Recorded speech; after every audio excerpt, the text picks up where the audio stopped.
Vamos lá, professor Ronaldo Ferreira, muito boas tardes, boas manhãs, boas noites, boas madrugadas, bons retornos, boas idas. O que temos de Boa bom tarde, nessa... professora Paula dos Bartolomeu. Esse dos é posse, né? Quem são os Barbosas? O povo que te gerou, que te Ah, fez, que te criou, hum, que te amou, que te ensinou. que me traumatizou. Óbvio que sim. Seríamos nós sem nossos traumas. Nada, né? Não é verdade? Sim. Bom, nada melhor para estudar trauma do que arte romântica. Ai, numa sociedade romântica que chama amor de cativar, É, que gera muito legal, que cativeiro, chama né? amor de completar, é muito legal. É, é mesmo, né? E ainda se diz que se morre por amor, né? Por você eu Já que morro. não só se morre, como se mata, Exato. né? Bom, que triste, viu? Hoje nós chegamos na sintonia da arte romântica, né? Na sua essência, porque a arte romântica, na sua essência, a sociedade contemporânea fez uma mudança de paradigma, dizendo que romântica é quem abre a porta do carro, da flor, né? E a gente tem a estrutura romântica muito atrelada à coisa desmedida, egocêntrica, né? Então, que gera um sofrimento enorme, inclusive. Então, é bom, viu, galera, vocês já começarem a aula de arte romântica ressignificando o seu conceito, porque o conceito de romântico sempre foi diferente da concepção que se tem hoje, né? Porque o romantismo também virou um produto, né, Ronaldinho?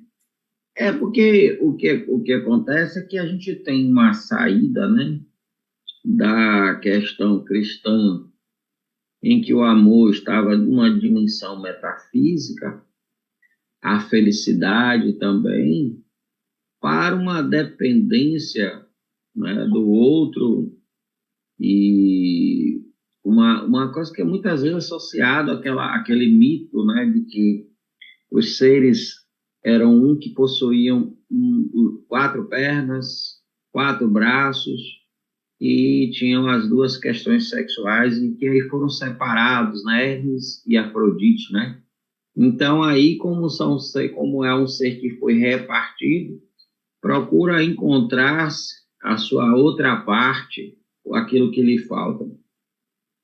E isso está muito também associado a todas as questões políticas, ideais, porque o romântico ele tem uma coisa, né, platônica, né? Essa coisa do desejo, e como é platônico, precisa entender que nem todo desejo, que o desejo em Platão é algo perfeito e geralmente inalcançável, né?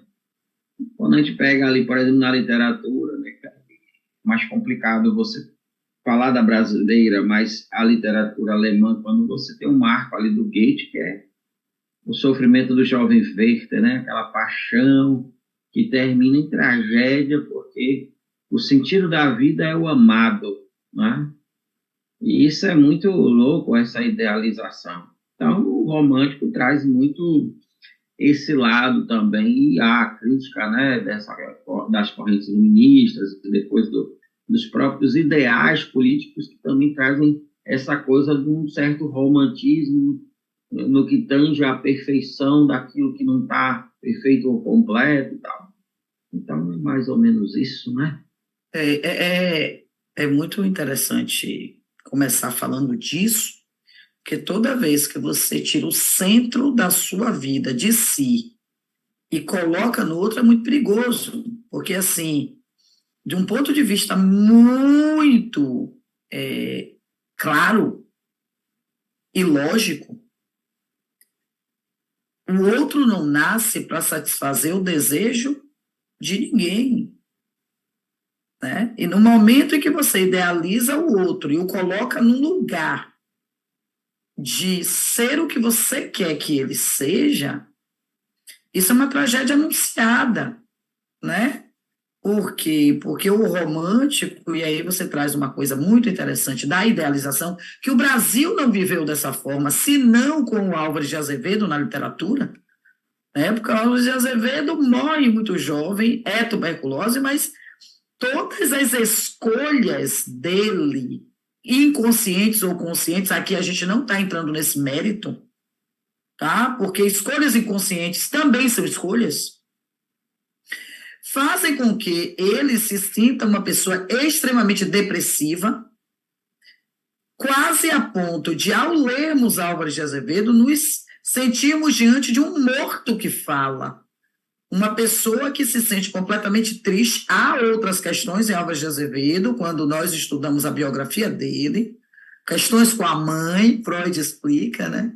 Questões com a irmã, e que fazem dele essa pessoa totalmente desiludida, mas ao mesmo tempo muito motivado por uma idealização amorosa. Ele sonha, lá vem Freud, ele sonha com essa donzela, e na hora que ele vai tocar com toda a sua pulsão sexual, ele acorda, porque nem no sonho, olha só o inconsciente dele se mostrando aí, né, Ronald? Nem no sonho ele toca, né? Então, você tem alguém que tem tuberculose, ok, mas que está sem a energia vital, que independe da tuberculose, mas que ao mesmo tempo catalisa a tuberculose, e ele morre aos 21 anos de idade, numa condição, é um homem que não, um jovem que nunca buscou a luz do sol, que veste preto, durante o dia fica preso num quarto escuro, e só sai à noite para a boemia. Então, tudo bem, isso favorece a tuberculose? Favorece. Mas há uma questão que nos parece até que é muito clássica do depressivo, né? E ele lança isso tudo em torno dessa idealização amorosa, e ele escreve isso, né? Ter 20 anos sem nunca ter sentido o gosto de um beijo de uma donzela. Então, assim, é você também jogar para o outro uma responsabilidade de manter-se bem, de manter-se vivo, de manter-se feliz. No Brasil, isso não acontece dessa forma literariamente, senão com Álvares de Azevedo. Na Europa é completamente diferente, porque o Brasil estava em outra rota. O Brasil, com a vinda da família real, tem uma vida de metrópole, mas tem uma realidade de colônia, né? Então, tem um romantismo de quem vê a independência em 1922 e se enche de alegria, 1822, desculpa, e se enche de alegria, achando que tem um sentimento de nacionalidade. Aí vem um romantismo bem utópico de um indígena herói nacional, voltando ao indígena do século XVI. Então, assim, é diferente do romantismo europeu, não é? Que é aí, sabiamente e de forma bem, né, colocada. Ronald traz Goethe, e o Goethe é um expoente, né? Inclusive, Jung lê Goethe muito cedo, e esse é o primeiro contato que o deixa inebriado por Goethe. São esses. Esse é engraçado, né? No romantismo Goethe e no realismo Dostoiévski vai influenciar toda essa galera, Nietzsche, né? Mas principalmente Freud e Jung, né? Lacan, né? Porque é um realismo que ainda traz esse traço desse sofrimento, e um romantismo que está ligado a questões também da idealização do iluminismo. Você fala uma coisa, né? Essa vinda da família real para o Brasil e até a independência, que é bastante... Tem essa coisa, mas tem um absurdo aí, que é, enquanto o mundo inteiro está se livrando dos antigos regimes absolutistas, não é? O Brasil sai da coroa portuguesa, quase que herdando aí Dom Pedro I, mas vai entrar num império ao modelo antigo. Total. A única figura ali, o Zé Bonifácio, que é um liberal, é uma figura que vai ter um trabalho horroroso com Dom Pedro, depois vai ser praticamente expulso aqui. Mas por que está falando isso? Porque quando a gente fala, né, do romantismo, você com essa propriedade de professora de literatura também, a gente vê como essa questão, voltando para a indústria cultural hoje, né? De que às vezes até um filme que não corresponde a esse ideal romântico, né? É tão criticado, meu Deus, porque a meninazinha não ficou com o rapaz, ou que ele não idealizou essa mocinha perfeita, né? E aí as pessoas. E aí você falou num ponto interessante, inconscientemente, porque se elas tivessem a noção do que elas estão repetindo, era muito legal, mas elas nem têm noção do que estão Pois repetindo, é, e começa ali reproduzindo essa é. coisa de algo bem, né, que vai estar ali nessa idealização, nessa coisa bem construída. Eu não sei se chegou a terminar eu não vou dizer o nome do livro, não, para não fazer propaganda, mas não faz propaganda, que tem muitas cenas bem pesadas aí, mas tem Mas é um, só para assim, lhe mostrar que eu estou com ele aqui do meu não, lado, não sei se colado. Tem livro que é chegou a tão ler. bom que a gente vai devagarinho, né? Para poder não Não, terminar. e eu tive a impressão, Paula, e aí você me corrija, porque você tem mais propriedade que eu, que há muito tempo eu não lia algo tão cuidadoso nas palavras, na arrumação gramatical. É de uma concisão também, assim. A Sim, literatura romântica, por exemplo, que não é o caso deste, não, é uma literatura cansativa na medida que ela floreia tanto que, para quem tem um mínimo de conhecimento da literatura realista e da realidade da qual nós estamos cercados, ela cansa. muito, muito. É o excesso quase barroco na Sim, leitura, entende? sim, Então, quando, por exemplo, né, a gente vem para uma leitura tão concisa, tão precisa, tão cirúrgica, é cirúrgico, sim. né?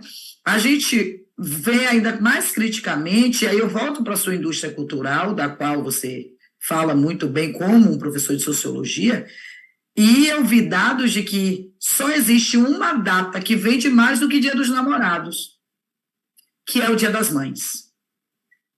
Aí eu fico aqui pensando que pessoas brigam, estão brigadas e mesmo assim compram o presente do Dia dos Namorados porque seguem o paradigma da indústria cultural. Tem gente que não tem namorado e compra um presente para si, porque é o paradigma da indústria cultural. Porque presente para si você tem que dar todo dia. Tem quem Sim, defenda isso. Se você não tem namorado ou namorada, você tem que dar um presente para si. Você tem que dar presente para si todo tempo. Mimos, auto-mimos, como mimos para o outro. Claro que isso aí é hiperdimensionar esse amor próprio, tá certo? Não é todo dia, é modo de dizer, tá? Mas uma pessoa, no dia dos namorados, dar um presente para si, é ultra romântico. Como é ultra romântico comprar um presente para uma pessoa com quem você está brigado ou com quem você está sem estar. Está sem estar, você é casada sem estar, você namora sem namorar. Porque a sim. celebração, e isso é muito da indústria cultural, e a gente cegamente vê esse modelo se reproduzindo. Então, por isso que eu comecei dizendo que o romantismo hoje é um produto. O que a gente está trazendo para você é um movimento iniciado na Alemanha com teatro e música, tendo ganhado vigor na França e na Inglaterra, destacando-se na literatura e na pintura, considerando uma reação aos padrões neoclássicos objetivos, racionais, antropológicos, antropocêntricos, greco-romanos.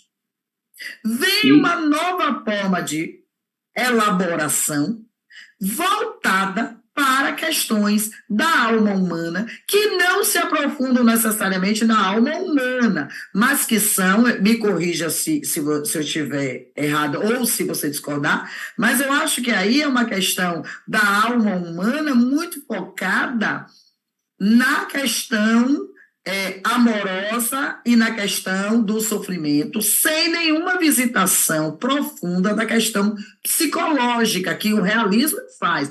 O realismo está muito dentro, está muito mais dentro dos temas voltados para problemas sociais e alma humana do que o romantismo. Porque você pega um Machado de Assis, você pega um Essa de Queiroz, você pega um Flaubert, o que vem, Dostoiévski, né? você Esse pega um sofrimento Dostoiévski, todo. até Clarice Lispector cá na frente, fugindo um pouco da esfera da temporalidade, mas mantendo a questão do paradigma. Você dizer, por exemplo, que o romantismo europeu veio com uma denúncia social como prioridade é uma intenção. Mas quando você vai para o romantismo, é muita dor, é muito lamento. Porque olha o que está sendo aí, pinturas dramáticas, emotivas, baseadas nas composições das pinceladas barrocas. O Pro, o Ronald, por que a gente fala então denúncia social? Porque os pilares do movimento romântico estão focados na Revolução Francesa em liberté, igualité, fraternité.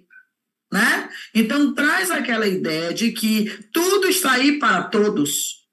Todos podem alcançar. Da igualdade, né, Paulinha, do mundo igualitário, do mundo fraterno, do mundo da liberdade, que é um outro apelo dessa subjetividade no campo da política. Né? Você traz muito isso, e dentro da filosofia, o Kant já sai um pouco para uma puxada mais realista, no sentido, mesmo sendo, né, alguns não gostam de chamar de idealista, essa coisa de que a liberdade não é algo tão subjetivo assim, não somos tão livres assim, né? E isso hoje muito menos, né, Ronald? E hoje muito menos livres muito somos. Menos, porque aí, pegando essa coisa da indústria cultural, da escola de Frankfurt, né? Eu tinha um professor, por sinal, até um professor, que ele era, né, muito rigoroso, que era um cara alemão e muito preciso nos conceitos, eles tinham muito esse cuidado. Então, ele dizia assim, olha, a indústria cultural, que a gente tanto fala, ela faz sucesso porque ela pegou 3 coisas, né? Eu estava um dia desse lendo aqui minhas anotações, ela pega 3 coisas que mexem profundamente com o homem. O ideal, né? E quais são esses ideais? O ideal platônico, de algo perfeito, o ideal romântico de uma relação perfeita e a ideia de uma liberdade / felicidade que a gente vai atingir ainda na vida. Então, pega essas 3 coisas. O próprio, né, cara lá que o pessoal gosta de usar para criticar o Marx, mas aí dentro do ponto de vista econômico, o Ludwig von Mises, né, da escola austríaca, tão usada pelo pessoal mais gente, ele diz isso, que a palavra igualdade ela não tem a mesma eficácia da palavra liberdade. Mesmo que a palavra igualdade traga traços mais palpáveis, se for possível pensar em igualdade, mas a questão da liberdade ela traz uma subjetividade que a gente não quer de fato ser iguais. Então, se eu tenho uma casa, eu quero uma casa melhor, mas se eu não tenho, qualquer casa tá boa. Se eu tenho um carro, eu não tenho um carro, qualquer carro tá bom, mas se eu quero um melhor. Então, tem sempre esse ideal que está projetado em algo que chega ao ideal, a casa ideal, a casa perfeita, né? Que é... E parece que nunca chega mesmo, né? Nunca chega, porque Platão vai dizer isso, né? O mundo, a gente não tem um amor verdadeiro porque o amor é só desejo. Né? E aí Aristóteles, que é o empirista, entre aspas, né, o realista, vai dizer, mas o certo é você amar o que tem. Porque quem ama o que tem, tem amor. O que ama o que deseja, nunca alcança. Então, né, são coisas que são reproduzidas o tempo inteiro. E o ideal romântico é essa coisa sentimental, subjetiva. E aí, pau, quando chega o Schopenhauer, que não há felicidade, acorda, porque a vida é sofrimento, acabou. E é a coisa do realismo, né? E aí é nesse ponto que eu chego, né? Porque se traz uma característica como denúncia social e se traz uma característica como alteração da realidade em função da mensagem, entende? Então, assim, é muito paradoxal, inclusive, a maneira da análise do romantismo, porque o romantismo, às vezes, se traveste de uma coisa que, na prática, ele não faz. Tanto que, quando aqui a gente tem Castro Alves, muitos alunos perguntam por que Castro Alves não é realista? Porque ele trabalha a realidade motivado por um sentimento. Tudo em Castro Alves é metafórico e é hiperbólico. Deus, ó Deus! Não é como você lê o Machado de Assis, em que ele está denunciando, mas ele está denunciando ali de forma objetiva, eu diria até que científica. E aí até a crítica à ciência, dentro da ideia do positivismo, né? Você pega o Machado de Assis, no Alienista, ele está dizendo, olha, cuidado que a ciência vai colocar todo mundo no hospício, porque ele tem um lugar ali, usar uma expressão de hoje, um lugar de fala, que é a crítica, né? A ciência ocupa o lugar que antes era da religião, porque na religião você diz, ó, tá na Bíblia, não tem questionamento. E aí, Aham. na ciência, cara, diz, é comprovado cientificamente, ninguém nem vai argumentar. Então, Uhum. assim, Ó, ninguém nem vai até o lado B. É sim, perigoso dizer porque isso. todo esse ideal também, né, de romântico, até no ponto de vista liberal, por exemplo, quando a gente fala de liberal hoje, as pessoas não entendem que a palavra liberal quer dizer algo avançado, né, que era o antigo regime. E isso hoje na teologia ainda é muito assim. Um teólogo é liberal, você está dizendo que o cara é muito para frente. Ele vai ali, ó, além das coisas que a gente conversa aqui, ele vai questionar passagens bíblicas se são reais ou se há uma má tradução, etc. Mas veja, essa liberdade romântica também tem um outro lado, que é tanta idealização que há um certo desprezo à vida, Sim. em que os autores eles são inconscientemente suicidas, não é? Porque é uma boemia tão grande que o cara lá vai morrer aos 24 anos, um Castro Alves. É muita noitada, muita coisa, e que não tem um hedonismo muito É, ali é no como se alma. a casa do cara fosse uma nuvem, né? Tanto que É, depois, lá no final do século XIX, a gente vai ter o simbolismo que é chamado de neorromantismo, porque e, repete essa postura do afastamento do mundo da realidade para o mundo idealizado, o mundo metafísico, o mundo onírico, né? E aí, quando a gente chega no que eu falei sobre o Álvares de Azevedo, a gente não sabe que ele sonha, se ele sonha porque estava inconsciente ou se ele sonha porque é a realidade que ele acha que é real, né? É um cara que vive tanto com essa necessidade de encontrar uma donzela que ele possa tocar, que esse desejo, que é algo idealizado por ele, vai para o universo do poético. Ele transforma isso no poema dele, como se isso estivesse já no plano do consciente. Então ele vai para o consciente através do inconsciente, dizendo que está sonhando com uma mulher que ele nunca vai ter. É muito doido isso, né? Um divã freudiano adoraria Álvares de Azevedo. Adoraria, é, porque. eu desculpe, Paulo. É porque você está ali desconstruindo até o ideal de mãe, quando você fala que o que mais vende é a mãe, porque existe um ideal de mãe, né?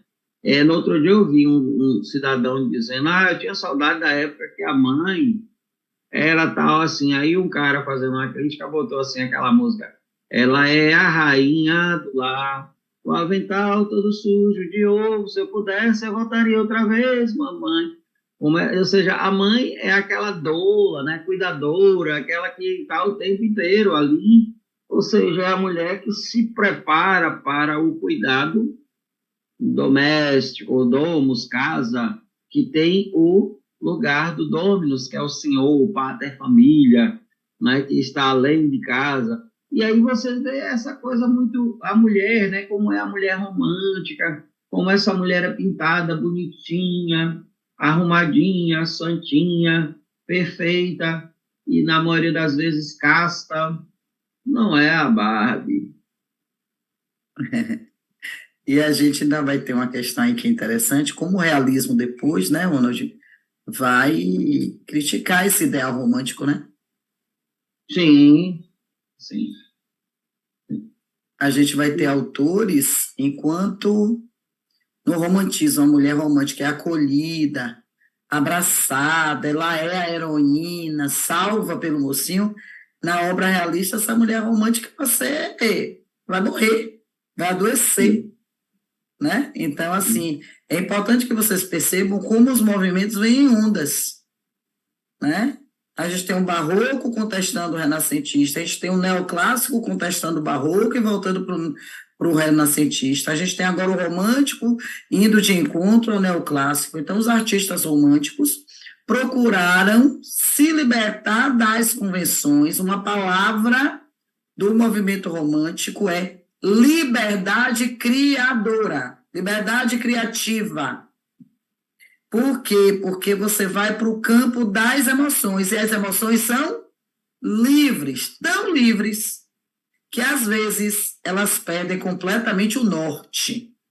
Então, quando se fala em se libertar das convenções acadêmicas em favor da livre expressão da personalidade do artista, às vezes não é nem a personalidade do artista, mas o que ele dimensiona que seja algo que seja romântico e que vai para a tela.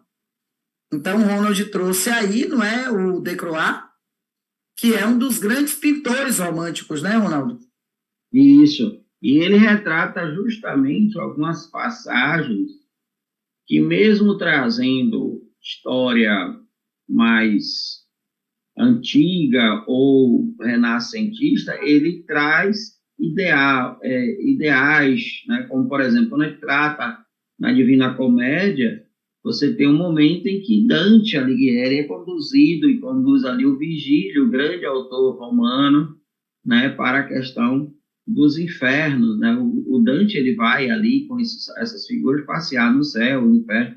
Então, essa subjetividade tentada ser pintada, e às vezes com algumas pinceladas, como tinha ali, meio barroca, né? Tem que trabalhar a subjetividade, toca de novo a esfera do metafísico, né?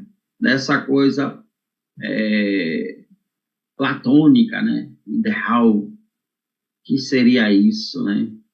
E Mas tem, se afasta da visão antropocêntrica e antropológica que vem desde os gregos, que depois vai ser retomada pelos renascentistas, depois retomada pelos neoclássicos. Então, agora eles estão muito mais voltando para esse conflito barroco, não é? Que também é uma questão religiosa, mas é também uma questão ideológica, porque não dá para você separar isso, né? Porque a religião termina casando com a ideologia, né? Hoje, então, a ideologia religiosa é muito evidente, né? Então, você tem aí um romântico que se volta para o seu sentimento, e sentimento fala muito sobre sua visão de mundo, só que sem dar nenhuma trela para a sua razão, para o que é racional, porque é antropológico. Embora. Isso é muito interessante, gente, porque quanto mais a gente fala, mais parece paradoxal. Você sai de uma. Você está no ideal de Revolução Francesa, que é um movimento que começa filosófico, tá? Porque quando a gente pega a revolução em si, você vai dizer, vai para o campo da ação política, né? Então você tem Jacobino, Geraldino, ok, mas antes o movimento iluminista é um movimento de caráter filosófico, de ideias.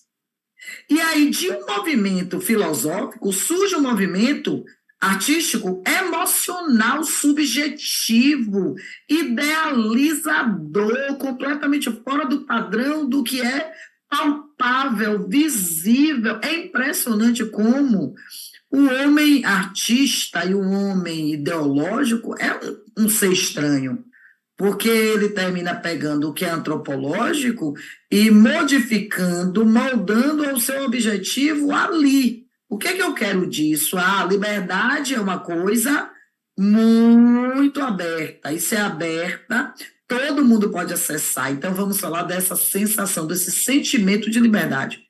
Aí vai para a liberdade artística, eu falo o que eu quiser, eu pinto da forma que eu quiser, mas aí eu termino entrando lá na emoção barroca de novo.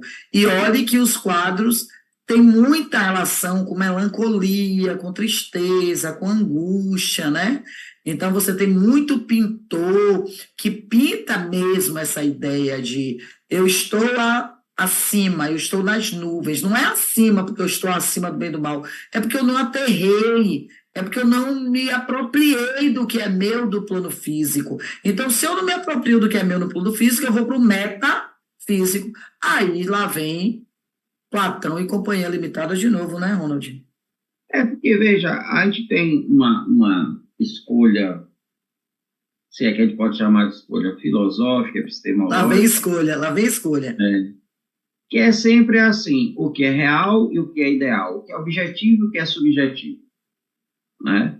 Então, por exemplo, a semana, falando dessa questão, pessoal aí que tem o poder das mídias começam a fazer críticas de que a psicanálise não é ciência, várias terapias não são ciência, e não sei o quê. E aí você vê alguns, né, psicanalistas respondendo aquela questão assim, o que é ciência? O positivismo, que vai tentar engessar a própria ciência. Então, assim, é como o próprio Freud lá vai dizer, se você tem um processo que tange o subjetivo, que é consciência, sentimento, o único resultado empírico que você tem aí é como essas pessoas se sentem depois de um processo terapêutico ou no processo terapêutico. Então, se traz um benefício, você tem um resultado. Agora, você quer o quê? Estabelecer que aquilo tem que ser na objetividade e tal. E aí vem essa coisa dessa dissonância cognitiva que está muito forte, né? E que a gente começa a perceber que as pessoas não querem ler ou estudar, mas querem se validar de reproduzir coisas que elas viram muito rápido na internet, num grupo de Telegram, de alguma coisa, e elas ficam reproduzindo aquilo vai se massificando e vai ganhando um corpo como se fosse algo bem pensado e bem estudado. E aí, por exemplo, eu vejo aqui, eu gosto de acompanhar alguns canais no YouTube, principalmente sobre livros, e às vezes eu me pergunto, essa pessoa leu o mesmo livro que eu li, sabe? Porque às vezes é tão complexo essa coisa, principalmente quando a gente estuda um pouco, né, de literatura e sabe um viés do que é crítica literária, você leu aquilo mesmo? Porque, sabe, está num caminho diferente, mas é aquilo que eu tenho um autor que eu gosto muito, que ele fala o seguinte, você tem obras da literatura que se você não tiver um conhecimento bíblico, você não vai, por exemplo, a gente está vendo Dante Alighieri, você não tem noção do que é a questão do cristianismo, o que é céu, do que é inferno, né? Não tem uma noção do que é a Bíblia como texto sagrado, você não vai entender esse autor, mesmo que você vai pegar um Machado de Assis e tal. Então, assim, essa subjetividade, né, que quer se inserir como objetividade numa vida de hoje, traz muito essa falta, porque não é bem assim, porque tem muita coisa subjetiva que nos norteia a vida. Então, quando você traz lá a questão de liberdade, ao mesmo tempo é algo subjetivo, mas tem algo próximo daquilo que é a vida. Eu não quero ser escravo, eu não quero ser um servo, eu quero trabalhar e ganhar um dinheiro e ter liberdade de fazer o que eu posso com esse dinheiro. Mas dependendo disso, não tem liberdade também, não. Sim, é. Aí já vem uma outra questão, né? Como é que eu posso falar de liberdade sem falar de dinheiro, sem falar de autonomia para fazer escolhas? Então, eu mudei o slide porque o que você estava falando tem a ver tudo com isso aí, ó. Essa coisa da valorização do sentimento, da emoção, voltamos porque a gente estava falando, e esse espaço da natureza, né, como o princípio da criação artística, e ao mesmo tempo essa imagem que você começou falando dessa figura feminina, desse lugar, não é? Que lugar é esse que o romantismo dá à figura feminina? É um lugar que a sociedade dá à figura feminina. Quando o realismo vier, vai dizer, não, não é nada disso, a mulher está trabalhando, a mulher não está aí sentadinha numa cadeira, tomando um chazinho com o dedinho para fora, né, numa xícara dourada, porque de tudo porcelana, aí se de brincar. porcelana. Exatamente, né? Porque essa mulher é uma mulher que atende ao princípio lá da Revolução Francesa de igualdade, liberdade, fraternidade, dentro do que eles consideram isso. Mas aí, nesse momento, no século XIX, já existiam dezenas de centenas de milhares de milhões de mulheres sendo exploradas pelas fábricas na Revolução Industrial. Também, porque já está começando uma Revolução Industrial. E a mulher, antes, também já estava sendo escravizada, não é? Então, essa mulher aí é a mulher burguesa. Inclusive, a mulher que vai para a pintura é a mulher que, na literatura, é vista a Aurélia, né? Só que a Aurélia já tem um toque que o Alencar dá de uma mulher forte, determinada, só que a mulher forte, determinada, que no fim do livro se ajoelha diante do homem amado e diz assim, me perdoe, porque eu não fui legal com você. Sendo que foi ele que a É, trocou por um dote, né? É tudo muito legalzinho isso, né? é muito massa porque você constrói uma mulher que tem a liberdade de ter ação, de manipular alguém que a manipulou e a desprezou por uma questão econômica, e agora que ela tem ascensão econômica, ela consegue dar o contrário, né?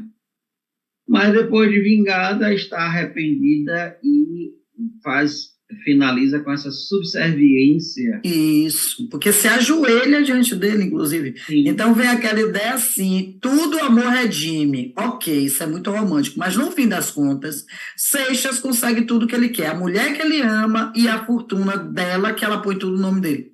Porque ela quer provar para ele que não foi por vingança, ela quis apenas ter uma ação pedagógica para ensinar a ele. Em momento algum ele diz: me perdoe porque eu troquei você por um dote. Ele você vai ver, diz: sem fazer spoiler, você vai ver um Venâncio aí dessa história aí desse livro. mas eu sei, é isso mesmo. Todo meio já.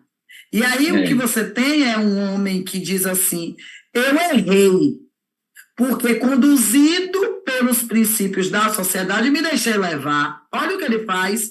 Ele justifica, ela perdoa. Ah, que lindo. Que lindo! E por que lindo? Porque José de Alencar é um homem da época. Ele está escrevendo sobre sua época. E na sua época, ele é o homem que concorda com esse comportamento. Então fica, Agora, não, o Alencar é pré-realista até o lado B. Hoje eu estou com o lado B na cabeça. imagine se ele, se ela estivesse com o cara por interesse a questão econômica. Aí é coisa diferente, entendeu? Aí é algo bem para a época e para hoje, viu? Não, é. Porque é algo bem contemporâneo essa construção do Alencar, né? Aí vem o nacionalismo, né, Ronald? O nacionalismo que Isso. é uma presença no romantismo, porque o nacionalismo envolve uma questão de emoção, e há um nacionalismo, inclusive, para muitos, que é um nacionalismo cego, né? Porque quando a gente fala da Revolução Francesa, o nacionalismo está na própria Revolução. Mas quando você vem para o nacionalismo brasileiro romântico, o quadro lá, né, da independência, que está no Museu do Ipiranga, Dom Pedro I com a espada levantada, nossa, deixa Século uma XIX. falsa impressão de que foi uma conquista, foi uma luta e nem foi. De novo, nós voltamos para o nacionalismo idealizado, quando não é um fanismo, que E é que tem, cego. e que tem uma coisa aí, por exemplo, todos os países, Estados Unidos, Paraguai, Austrália, né, que bebem dessa fonte do liberalismo via iluminismo, eles vão ter as três cores, o branco, o vermelho e o azul, e o Brasil não tem.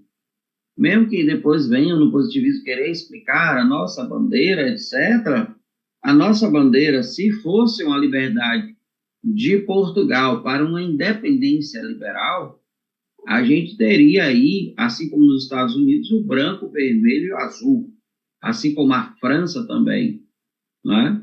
Mas aí a gente tem a bandeira, que é a bandeira da família, né? Dom Pedro, os Orleans e Bragança, só que quando chegar ali a bandeira da família, e quando chegar na proclamação da República, vão tirar ali o brasão do meio, vão colocar, né, o círculo azul com as estrelas e continua o verde, o amarelo ali.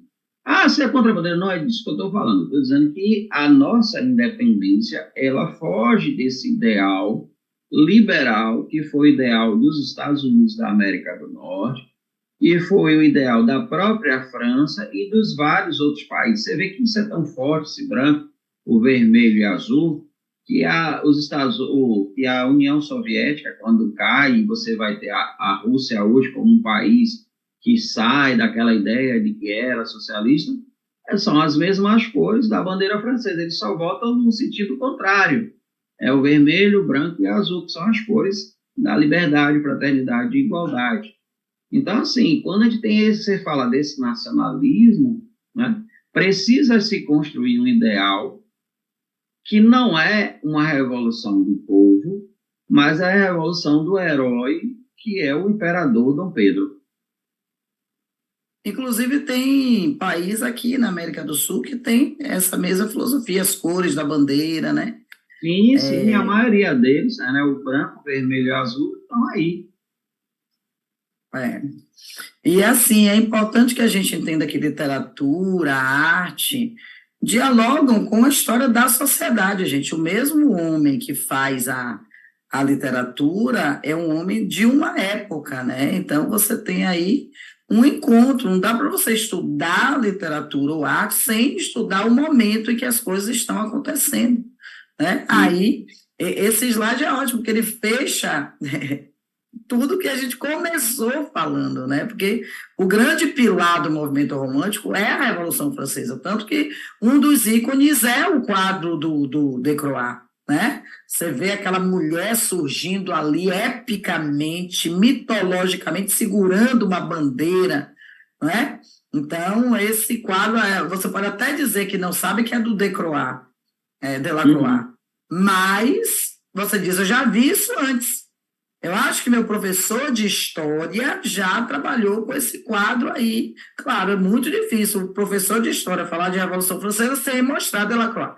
É muito difícil, né? Porque é a gênese, digamos assim. A Revolução Francesa vai depois, e a França também, né? A França é um ícone, né? A Porque é França o berço, né? é Você tem grandes expoentes dessa coisa iluminista na Inglaterra, mas o núcleo dos enciclopedistas, né, e tudo, são franceses, o Voltaire, Diderot, D'Alembert, o Rousseau, que não é francês, mas é suíço, então é um cara de língua francesa que mora na França, né? Então, toda essa turma aí, né, que é o Voltaire, sobre a liberdade de expressão e tudo mais, estão essencialmente na França. E isso é tão forte que mesmo a independência dos Estados Unidos ser antes da Revolução Francesa, o marco maior do iluminismo é a Revolução Francesa, que é 1789, mesmo os Estados Unidos sim, ter sido antes. Não é?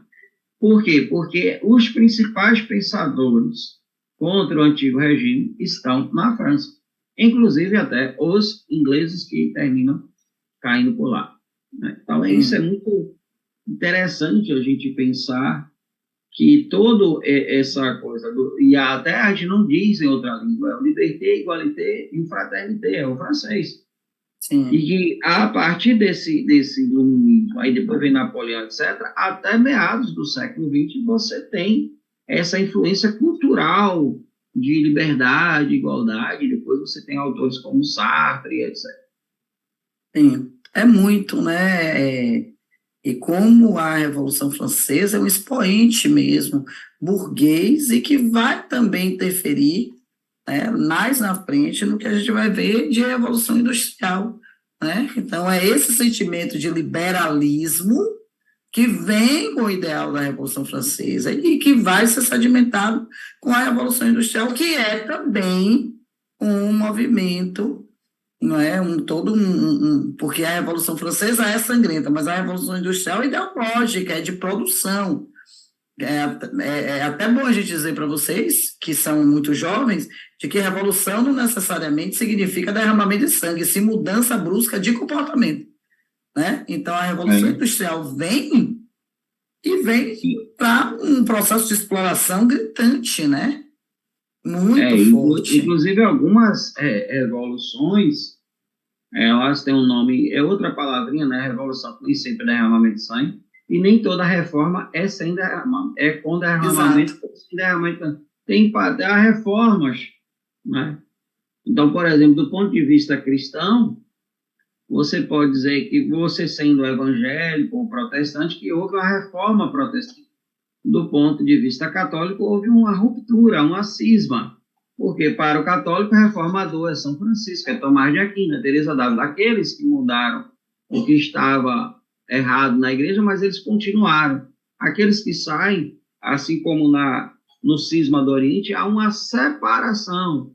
Então, é aquilo que chama de cismático. Mas, do ponto de vista que você encara isso, pode ser uma reforma, pode ser uma revolução, né? Ou pode ser uma ruptura, um cisma. Então, é isso que, às vezes, quando a gente pega e está falando com o menino, professor, mas isso às vezes complica a coisa. Não é isso. É para você entender que quando você vai ler, há sempre uma intenção. E quando eu falo ler, eu estou falando também de pintura, escultura, música, teatro, artesanato, tudo isso que está aí no dia a dia para a gente. Então, não adianta ler como acessar, né? Ler como acessar. Isso, eu acho tão interessante. Esses dias saiu uma Bíblia, né, da Bíblia de Jerusalém, uma edição comemorativa. Aí, né, eu recebi, né, o convite de lançamento, não sei o quê, e aí eu fui, né, e tal. Quando chega lá, o texto é o mesmo, a tradução é a mesma, as notas são as mesmas. Mudou o que? A capa? Mudou a capa, e a edição comemorativa escolheu uma capa que representa uma das primeiras modelos de Bíblia antiga, com dourados, folheto dourado. Aí você vê, a edição comemorativa reforça a tradição e a antiguidade daquela Bíblia. Aí você diz, mas poderia ter trazido um layout moderno, uma coisa diferente, já que é a marca do tempo de hoje. Mas não é assim que as coisas são vistas. Né? Quando você faz uma determinada... né, que na outra aula você falou sobre a questão do neo, né? A gente começou a falar do neo e classicismo do neo. Que é isso, às vezes você quer trazer uma coisa nova, mas essa coisa nova é trazer uma coisa antiga para o mundo atual. É o mesmo em um outro momento, né? E aí você disse, pô, que interessante, eu achei o layout super bonito e tal. Bom, não vou reclamar. É uma neobíblia. É uma neobíblia com a cara de uma Bíblia antiga. Não posso nem reclamar que eu ganhei. Então, Cavalo Dado, até que ficou muito bonita. Eu ia até trazer, ficou muito bonito. Mas não era essa a ideia que eu tinha de algo que estava comemorando ali, não sei quantos anos. Porque, por exemplo, aí você vê o que é engraçado, né? Essa é a comemorativa francesa. Ou seja, edição de bolso, super jovem. A brasileira, antiga. É um novo com um conceito equivocado, que é um novo porque está lançando agora. Aí você vê os franceses, o que eles fizeram? Diminuíram o tamanho, botaram num papel diferente para que o jovem tenha mais acesso. Porque a ideia é essa. O antigo espanta a galera jovem. Então, faz com... Mas vamos isso lá, então... é interpretação, é leitura. Sim, é senso crítico, né?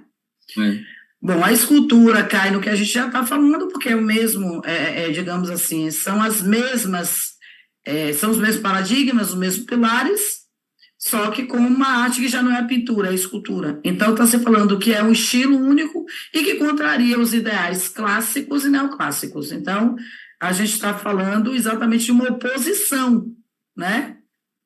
Só que assim, não é porque o cara vai dar voz à emoção que ele não é acadêmico, que ele não vai seguir os padrões acadêmicos. Eu digo a vocês sem medo que desde o Renascimento, o academicismo artístico, ele se mantém, até porque você está no movimento romântico, que vem depois do movimento neoclássico, que vem depois do movimento barroco, que vem depois do movimento renascentista. A técnica é cada vez mais apurada. O que vai ser diferente é aquilo que você está evidenciando a partir de sua haste. Né? Então, rompe com a métrica neoclássica. O neoclássico é perfeito porque ele bebe no clássico. O romântico vai ser livre como o barroco foi. Agora, é estranho dizer que o barroco foi, porque a gente tem aqui um Gregório de Matos que escreveu muitos poemas decassílabos, né? Mas o romântico é livre, embora a gente também tenha autores brasileiros com métrica muito forte, né? Presente em decorações arquitetônicas e monumentos fúnebres, obviamente, é muito interessante estudar a arte a partir das lápides, né, a partir dos mausoléus, porque tem muita arte fúnebre, muita arte nos túmulos. Aqui em Salvador, por exemplo, você tem o cemitério ali, Campo Santo, né?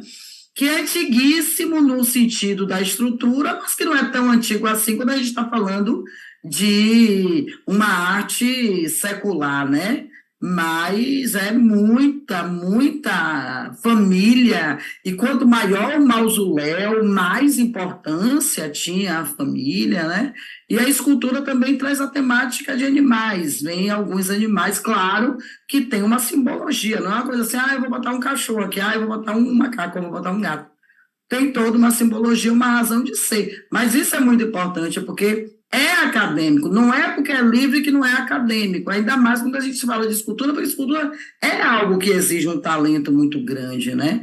Quando a gente fala de música, a música romântica é uma música acadêmica, a música clássica romântica é uma música acadêmica, né? Então, assim, a gente vai fazendo retorno, gente, sempre dizendo a você que um retorno nunca é retorno.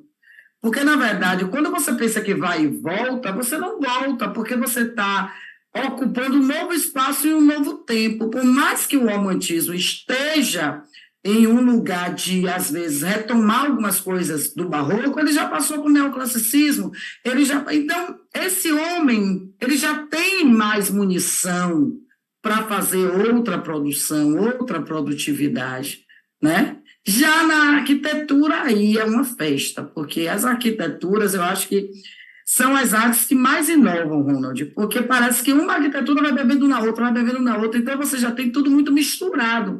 E eu acho legal, porque é exatamente isso que o slide traz, porque o romântico, a arquitetura romântica, ela retoma tudo que veio antes, então ela não é romântica, ela é sincrética, porque vem com o bizantino, vem com o românico, vem com o gótico, vem com o barroco, aí vem neo-bizantino, neo-romântico, que são todos eles em outras épocas.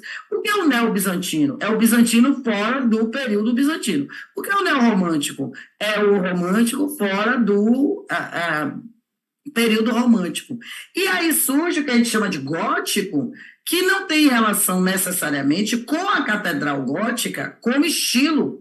E sim, eu estou falando de comportamento, né? Porque a gente teve a geração gótica, com a Idade Média, que muita gente chama de Idade das Trevas. Então, é um comportamento que tem relação com o escuro, com a tristeza, com a introspecção. Então, se bebeu no comportamento gótico, partindo do gótico, como um período, lembrando que gótico não tem nada a ver com o estilo, mas que foi uma nomenclatura dada por renascentistas, porque achava a estrutura gótica mal feita, mal acabada, que parecia que tinha sido feita pelos godos, que eram considerados os bárbaros. Aí ficou gótico, e aí veio o gótico como comportamento.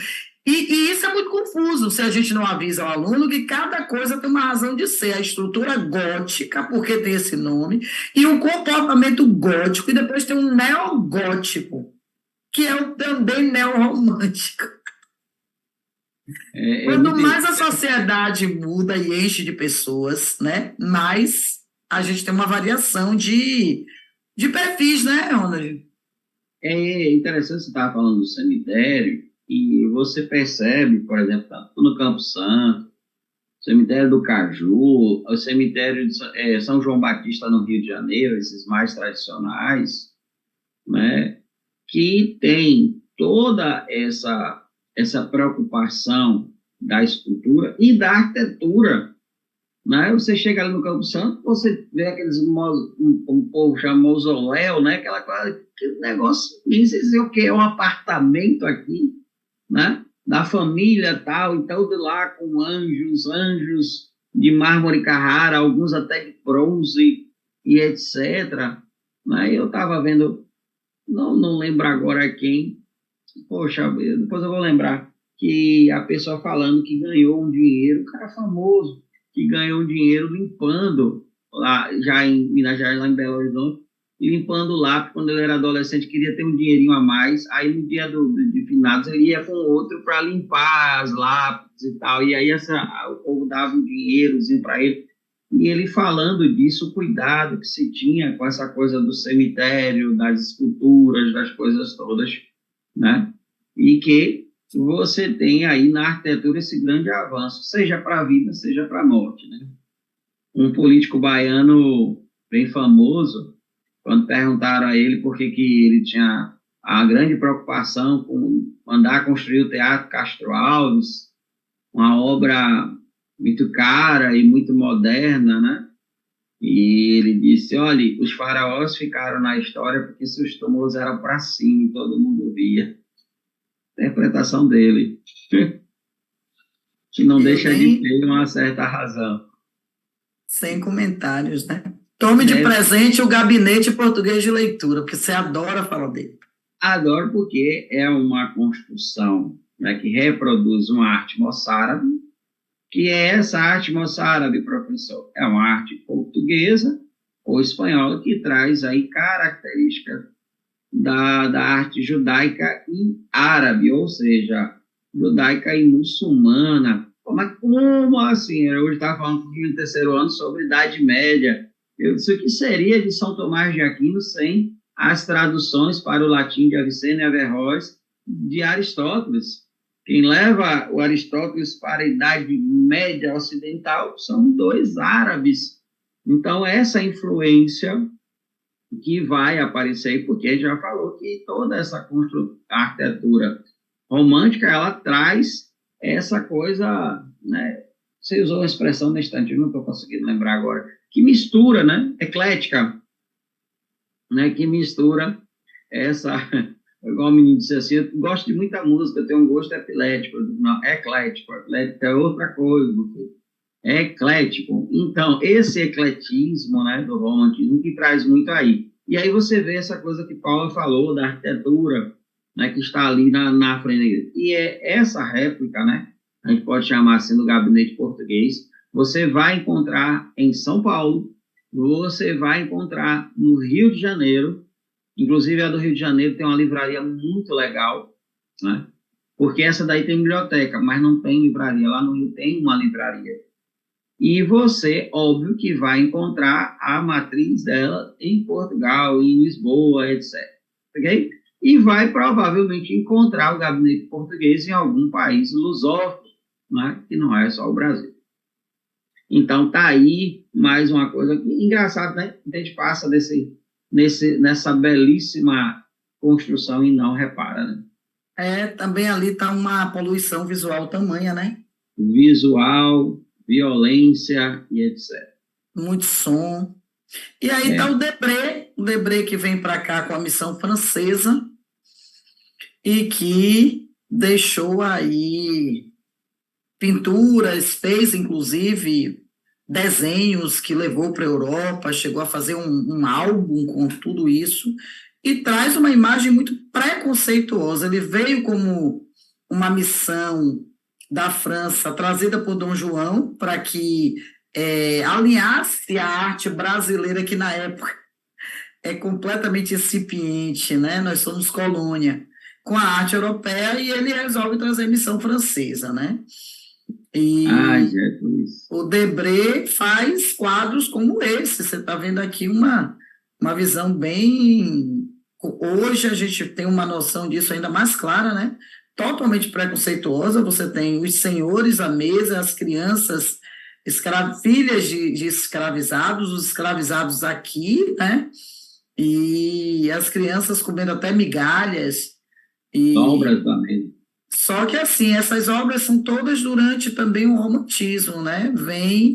O romantismo no Brasil começa em 1836, você tem uma obra aqui de 1827, mas o Debré faz uma adaptação, porque não tem como você produzir pinturas europeias, né, no Brasil, mas aqui olha o que você já tem um estímulo muito grande. Dom Pedro II vai dar um estímulo muito grande à arte acadêmica no Brasil, e a pintura vai ter figuras como Pedro Américo, Almeida Júnior, Amoedo, não é? Você vai ter muita gente estudando pintura e servindo ao Império. É bom que se diga isso, né? Então, aqui foi durante o período da coroa, Você quer dizer, do primeiro império, né? Porque Dom João, mas aí depois Dom João vai embora, fica Dom Pedro I, já começa o império, mas aqui é 1827. E aqui já é um segundo império para lá, para a segunda metade, quando a gente já está vivendo o realismo, inclusive, entrando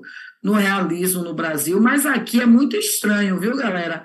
A gente falar de início, meio e fim, porque parece que a gente sempre está no meio das coisas, né, Ronald? E essa questão do próprio nacionalismo, que vai desde desse herói da independência a esse, né, imperador intelectual que é o Dom Pedro II. Né? E tem uma coisa também, que algumas dessas pinturas que retratam aí o período romântico, como não foram construídas com exceção do Depré, vão ser construídas depois para retratar uma história que não foi pintada, né? Sim. Como é que eu posso dizer, retratada, no sentido mesmo de criar um retrato como documento, né? Que a gente tem, por exemplo, hoje, se você vai, né, lá no mosteiro, seja qualquer mosteiro do Brasil, e esses mosteiros que alguns foram fundados no século XVI, você tem uma galeria com pintura dos abates. E até o atual tem uma pintura, se contrata um pintor para... É um registro, né, Ronald? Então, por que não bota uma foto? Não, porque a tradição começou ali a retratar, né, com pintura e até hoje se mantém. Então, cada um que ocupa ali vai ter essa pintura como um documento, um registro temporal de um acontecimento importante. E você vai também lá no palácio, né, ali no centro, ali perto, em frente à prefeitura, né? Você entrar ali, você vai ver as pinturas dos governadores da Bahia ao longo da história também. É um registro, é um documento, não é só arte, mas também é um documento. Bom, gente, aí a gente fala um pouco dessa arte no Brasil, a gente veio se antecipando, né? Então, os quadros também vão retratar o que a literatura retrata em poesias e em poemas, na verdade, em narrativas. Então, a busca da identidade, então você tem a Iracema, do José Maria de Medeiros, os valores do folclore e da cultura popular como valorização do país, os temas como indígena, exaltação da natureza, os regionalismos, que o Brasil é um país de muitas realidades culturais, e a própria realidade social. Então, a pintura vai terminar absorvendo isso, não é? E, mais uma vez, a gente tem aí a Catedral Metropolitana de São Paulo, repare que é uma arquitetura romântica. Perceba que já tem aí uma influência da estrutura gótica, tem uma influência da estrutura colonial também. Então, vem uma coisa assim, que é uma mistura, que é sincrético, que é eclético. Você tem lá um arredondado que vem muito das questões bizantinas, né? Mas foi construída no período romântico. Aí a gente tem aquela história. Se foi construída no período romântico, o romântico é, né? Não necessariamente, mas se considera por quê? Porque a obra romântica, do ponto de vista das catedrais, principalmente, traz um pouco do gótico, um pouco do bizantino, um pouco do clássico, um pouco do neoclássico, e aí essa mistura toda, a partir de meados do século XIX, fica como arquitetura romântica. Tá bom? Você falando isso é interessante, porque, por exemplo, essa catedral, né? E assim como a igreja do São Bento em São Paulo, se você quiser conhecer uma coisa muito bonita, você pega o metrô, tem lá a estação São Bento, você só subir. Ela é uma igreja que foi, no final do século XIX e do século XX, construída, foi demolida a antiga e construíram uma nova num estilo que é um estilo alemão, beuronense, alemão quase oriental ali, que traz traços da cultura, né, algumas questões bem bizantinas. Então é uma igreja muito bonita. Você entra, acha que ela é muito antiga, mas não é tanto assim. Ela foi reproduzida já no século XX. Sim. Essa aqui mas é muito bonita. Bom, aí a gente vai fechar aqui, né, a confeitaria Rocco de Porto Alegre, que também já é uma grande mistura, né? Você tem até colunas ali no estilo grego, né? Aí já é uma coisa que traz o clássico e... Ó, a tendência, gente, do século XIX é a mistura. Não tem jeito, porque o homem de hoje olha para ontem, tira do ontem o que ele acha bonito e vai inovando, mas em cima do que já existe, né, Ronald? Fecha aí, vá. Porque você vai ter aí esse retalho, esse pó, né? Porque você pega, e aí também a gente vai para o Rio de Janeiro, né, a Confeitaria Colombo, né, e tal. Porque você tem uma construção da cidade que vai ter um apelo muito grande àquele momento francês, em que na França você está vivendo ali o apogeu da cultura, né? Aí Boa Noite em Paris é um filme, né? Interessante para Sim, você entender isso, essa época é. bela. Woody Allen. Woody Allen. E você vai ver que nas principais cidades do Brasil, elas começam a ter um processo de urbanização que vai fechando nessa cultura eclética, querendo dar um ar de clássico, de nobre, de antigo. Você vai ter isso. Pô, pena Salvador, você tem muita coisa que foi demolida, mas mesmo assim você tinha ali o relógio de São Pedro, né? Você tem uma série de lojas ali que estão cobrindo casas e antigas lojas até, né? Que eram antigas sorveterias, etc., que hoje estão tomadas por algumas lojas acabaram com a fachada, etc. Mas que seguia esse ideário aí, né, de trazer um lado mais clássico do que se estava vivendo na Europa. Porque você tem nesse momento falar francês, ler literatura francesa, gostar daquilo que vinha da França como uma espécie de refinamento intelectual. Você estudava francês na escola e não inglês. Bom, gente, aqui a gente fecha. Nosso próximo momento já é começando os movimentos modernos, tá certo? E aí, na semana que vem, a gente continua, tá? Bons estudos para vocês, fiquem bem, até a próxima. Beijo, Ronaldinho. Beijo,